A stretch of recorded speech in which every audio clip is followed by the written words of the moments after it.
A'udzu billahi minasyaitonir rajim. Bismillahirrahmanirrahim. Assalamualaikum warahmatullahi wabarakatuh. Waalaikumsalam. Alhamdulillahirabbil Alhamdulillahirabbil alamin wa bihi nasta'in ala umuri dunya waddin. Wassalatu wassalamu ala asyrafil anbiya'i wal mursalin sayyidina wa maulana Muhammadin wa ala alihi wa sahbihi ajma'in. Wa ba'du, hadratal mukarramin, para alim ulama, para asatidz ustadzah, bapak-bapak, ibu-ibu, jamaah majelis taklim ukhuwah Islamiyah. Alhamdulillah kita sudah berkumpul pada pagi hari ini di bulan suci ini.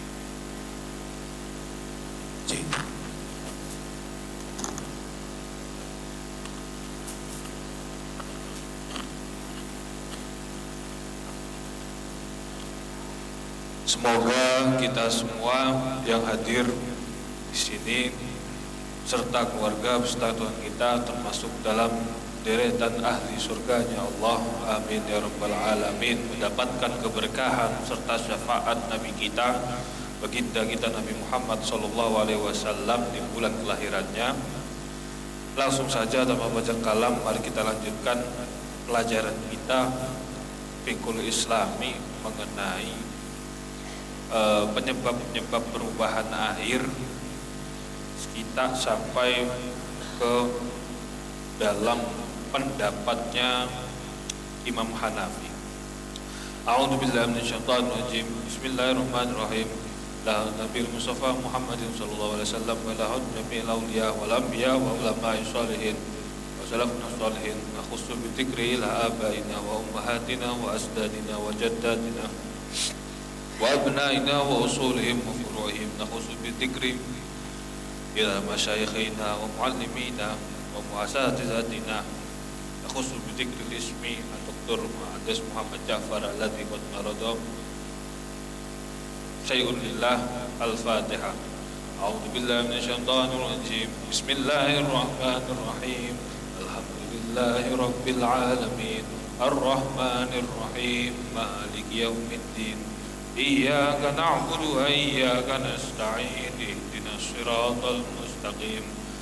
Siratal ladzina an'amta 'alaihim ghairil maghdubi 'alaihim waladdallin. Amin. Bismillahirrahmanirrahim. Qala al-mu'allif rahimahullah wa nafa'ana bihi wa bi 'ulumihi fid dharain. Amin.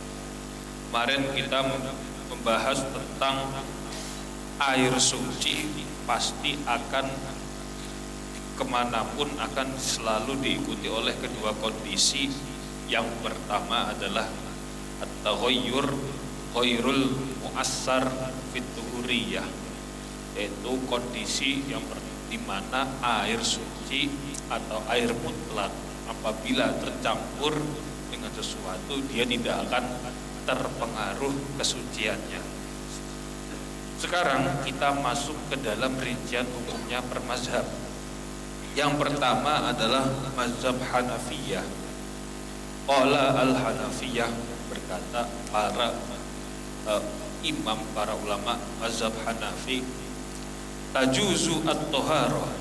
Tajuzu at-toharoh itu diperbolehkan untuk melakukan toharoh, bersuci, bima'in, menggunakan air, kholatohu, yang airnya ini sudah tercampur dengan sesuatu, syai'un, sesuatu benda, perkara, jamidun, yang keras, yang padat, yang beku, tohirun, akan tetapi dia suci.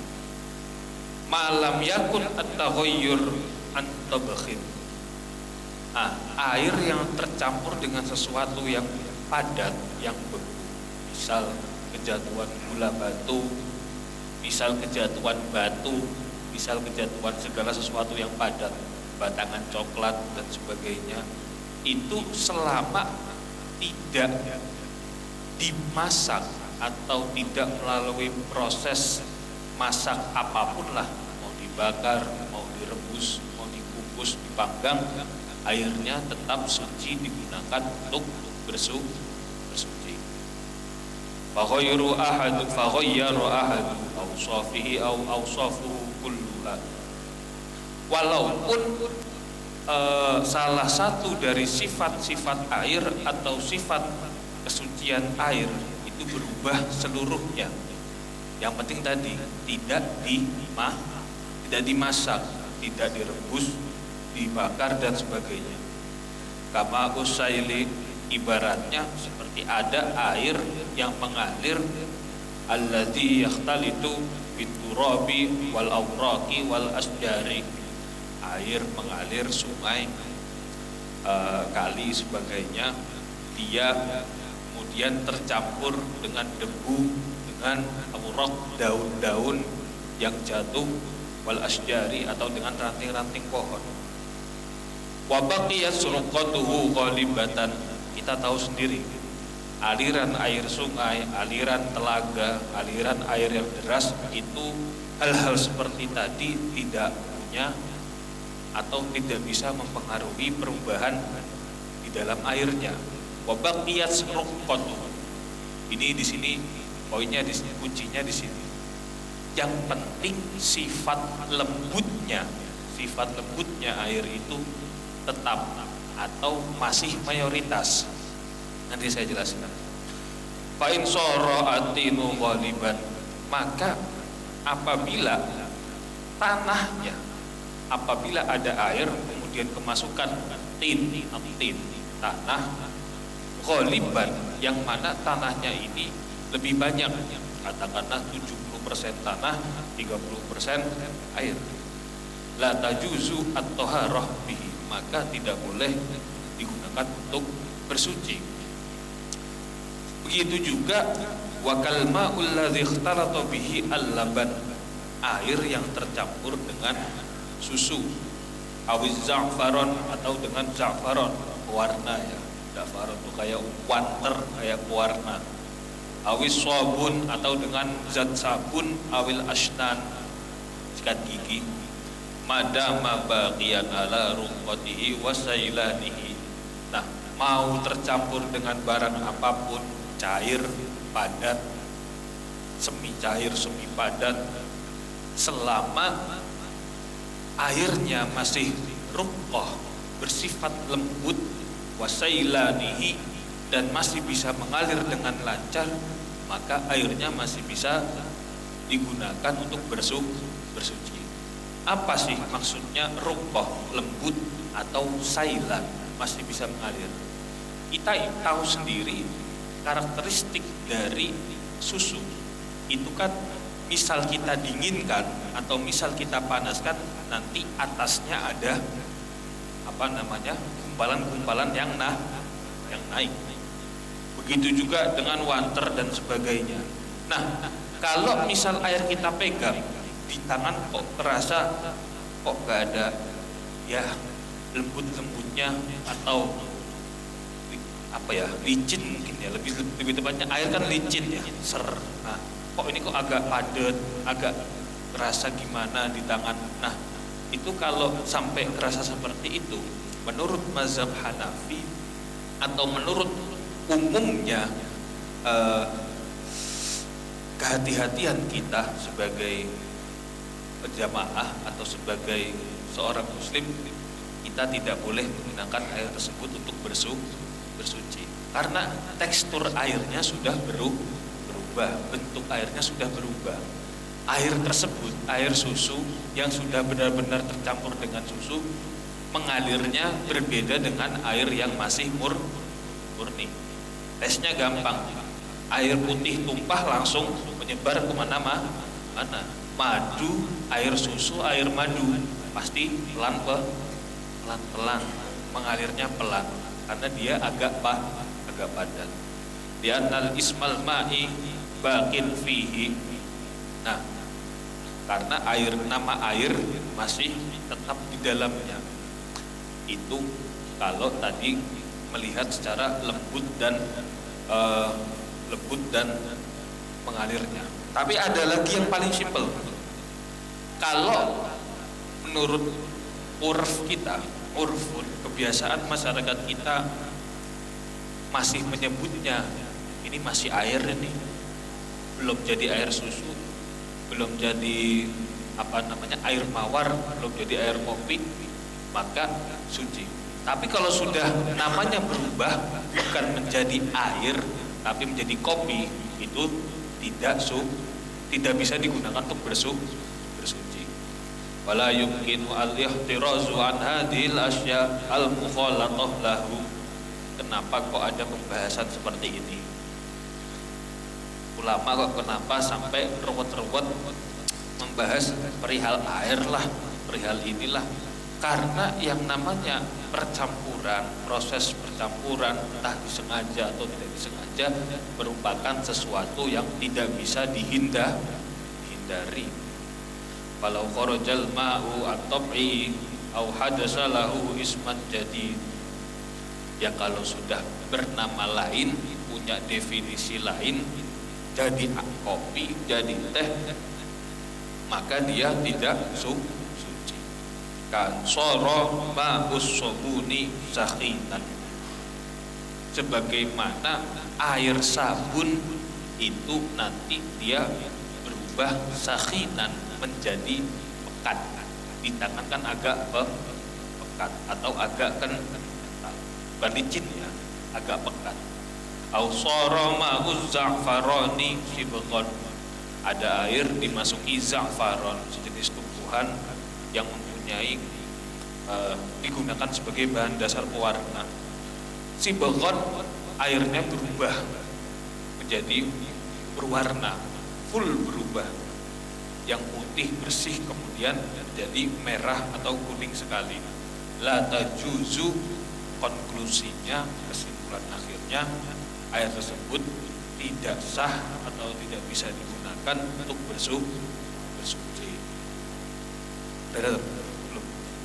Lulus.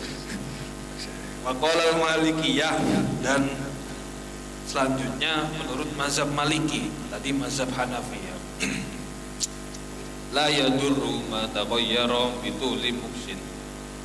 Saya ulangi lagi, kalau ada lafaz la yadurru itu berarti maksudnya tidak membahayakan, berarti masih suci, tidak mempengaruhi, tidak berpengaruh, tidak memberikan efek, berarti airnya, hukum airnya masih suci. La yadurru, tidaklah berpengaruh apa-apa terhadap air, ma taghayyara, yang airnya ini berubah, itu limuksihi, dikarenakan dia tergenang lama, au bima yajri alaihi, atau ada yang mengenai, menimpa, jatuh terhadap air tersebut, au bima huwa mutawalladun minhu, atau misal ada sesuatu perkara, makhluk baru, ciptaan baru, barang baru, mutawalladun, yang tiba-tiba keluar, lahir dari air tersebut. Kemarin tatoh labi, seperti lumut, wal dudi, dan dot, ulat, belah belatung atau larva serangga. Kalau itu susah dibayangkan, ada ulat yang keluar dari air, bisa enggak kira-kira?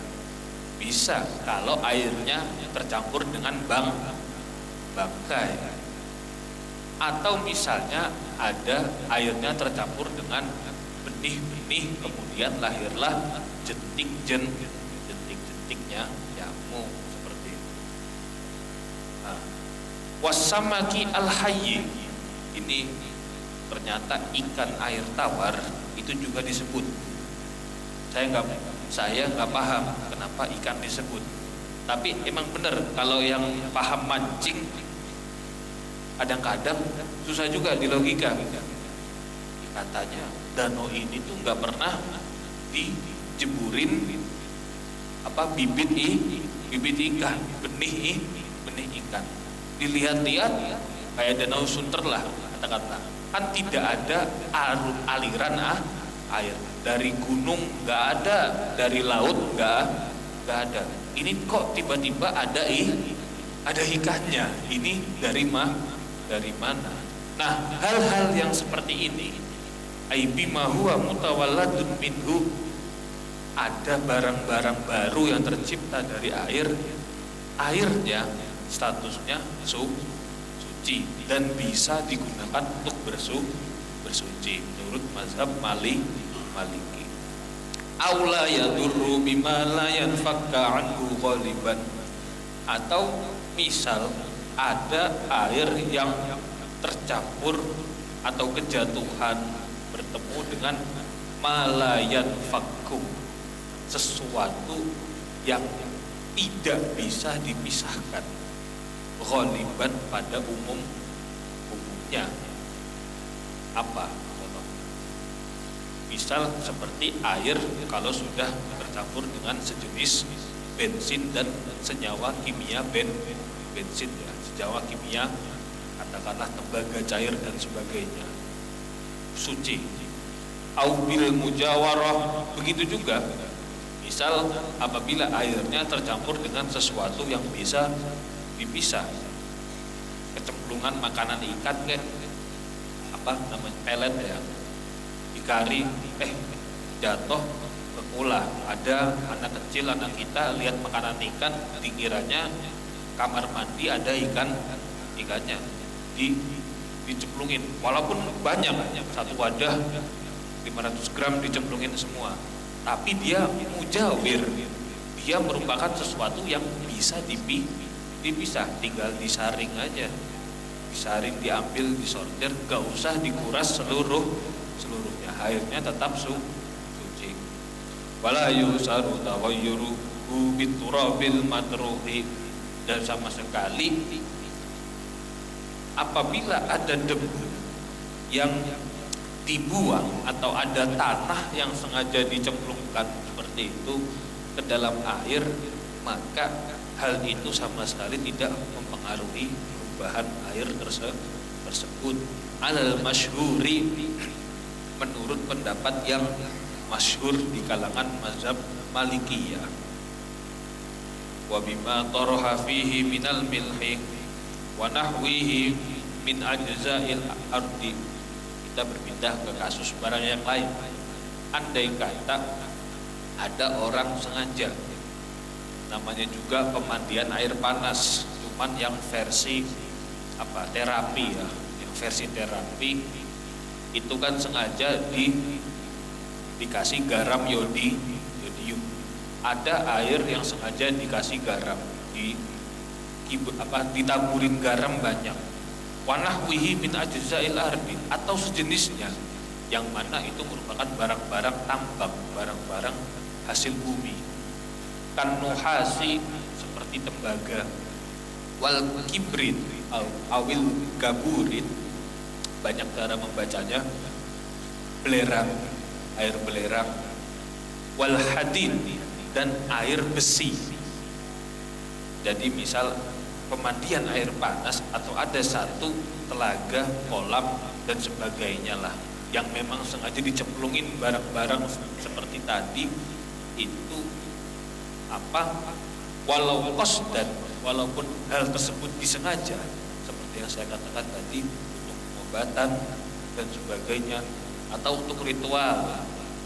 Biasanya kalau satu suro, orang Jawa itu lucu, saya orang Jawa, cuman saya kurang paham umbah gaman ya, umbah gaman, mencuci senjata atau mencuci perkara jimat yang dia punya. Di malam satu suro, satu syawal, bukan satu syawal, suro itu ya, satu syawal itu dia biasanya nanti ke satu situs yang ada telaganya, yang ada sungainya. Kemudian misal yang punya keris ya kerisnya dicuci, dimandiin, cincin itu dimandiin dan sebagainya, banyak. Itu merupakan tradisi saja.